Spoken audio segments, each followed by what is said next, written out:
Wrist sprain probably have a lot to say in this test match. Got the man right here, is Sodhi. Ish, talk us through that Mir Hamza wicket. You bowled over the wicket, a rare occasion. Yeah, no, it's been a rare occasion in this series so far, I guess. Most of the time that we've played in the two tests so far, the centre of the wicket's been quite docile. Hasn't been too much turn in there. So, the whole idea was to bowl into the rough as much as I could, but it was, I guess, quite encouraging to see the ball turning from over the wicket as well.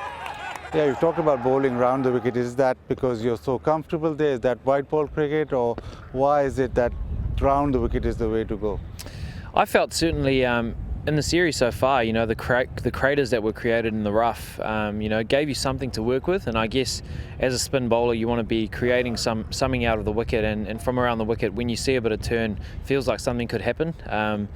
Where down the centre of the wicket there wasn't that much as much in the last two games, so that was the whole reason why I spent most of my time around the wicket. Is there any sort of difference in the pitch from the first test to the second test?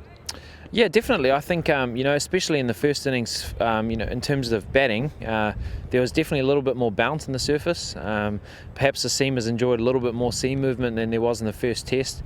I think the grass is sort of held together really nicely, so I'm not too sure if the rough will, be as big as what it was in the last game, but I'm hoping there's a little bit to work with in the fourth innings as well. And you'll hope that your batting goes back to that first test, man, don't you?